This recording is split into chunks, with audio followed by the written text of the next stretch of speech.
People, what's going on? You guys already know who it is. Your boy Bobby from MentorMe.com. My goal is to always teach you how to be financially free while living. As you guys know, the other night I just went to, of course, a new spot called Wet Miami. One of the things of life I've learned in life while I'm always teaching you guys financial freedom, how to be financially free, how to be wealthy. I always tell you guys to enjoy life. One of my hobbies, of course, is going to restaurants, traveling the world, and enjoying sport events, especially basketball. But I want you guys to understand, too, Miami is a very unique place. It has a lot of different components, different cities that you could actually enjoy. The Wet Miami location is actually in an upscale city called Brickell, Miami.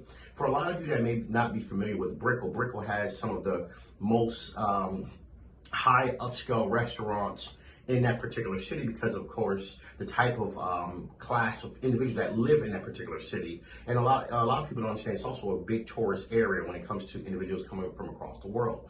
Today, we're going to talk about Wet Miami. It was a pleasure actually going there because I got to meet the CEO and founder of the location himself. For a lot of you that don't know, let me give you a soft background about this individual. This guy started as a dishwasher for many companies, and then eventually working side by side with Mr. Salt Bae, the guy that put salt on steak, and that went viral. And eventually building his empire at 40 years old today, which is called Wet Miami. Today we're going to dive in and talk about the whole experience itself.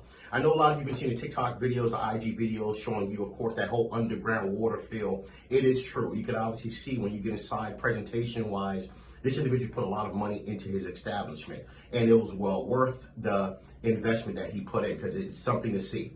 I want you guys to also understand, too, certain restaurants are not always going to be cheap. I want you guys to understand cheap is not always quality.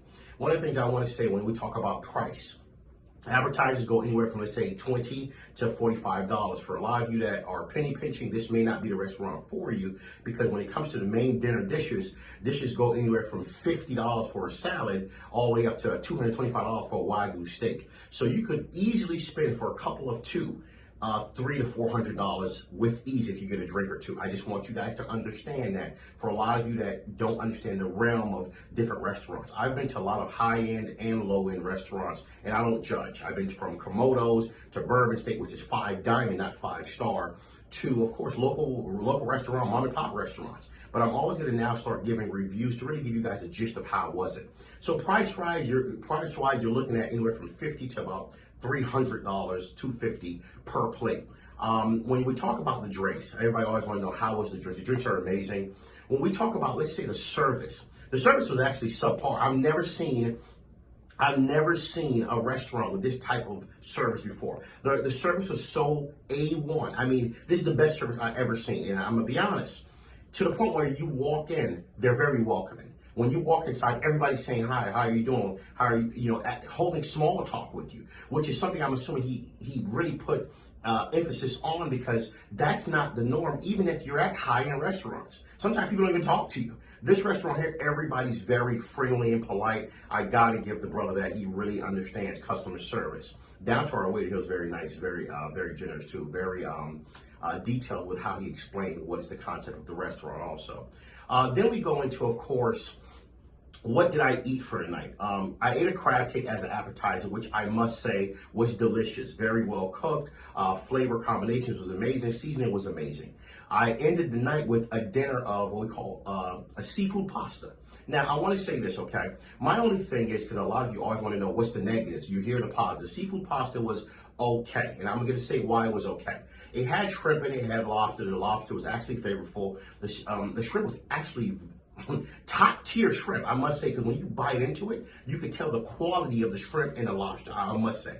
But I want to tell you guys this. Here's my only thing with this particular company. I want to tell you guys, if you're going to charge a certain price, give a proper portion. I hate when you go to high-end, upscale restaurants and they're giving you small portions. I think the portion size could actually be way better and probably, I guess, bigger. Because again, for paying $50 to $75 a plate, you should have a portion size that's fulfilling. And for me to bring a partner with me, and that individual stating that they're still hungry leaving after spending $320 on a dinner date, it's kind of a disappointment in that aspect. So if they would actually increase portion size, I think that would be a better experience for a lot of people. Now, I want to be fair. For some people, going to restaurants and having small portion size is what they're looking for. So if that's the audience you're catering to, I guess I'm incorrect on my opinion of how I feel. I did want to say this too. When it came to the pasta, which is my main dish, the pasta, I would say protein, when we talk about lobster and shrimp, was amazing. When we talk about the pasta itself, which was in a white wine sauce, didn't have any flavor at all, which was very disappointing to me because, again, to spend $50 on a pasta and it doesn't have any type of flavoring really tells me a lot of things. But again, sometimes I realize companies are catering to a certain type of target market, and that could be the answer there. So if you're looking for high seasoning flavor or even medium seasoning flavor on a dish, I'm gonna be honest, when it comes to the seafood pasta, I was not impressed. But the crab cake was magnificent. It was actually so flavorful to the point where I love how they also on the bottom gave it a garnish of fruits, which I've never seen anybody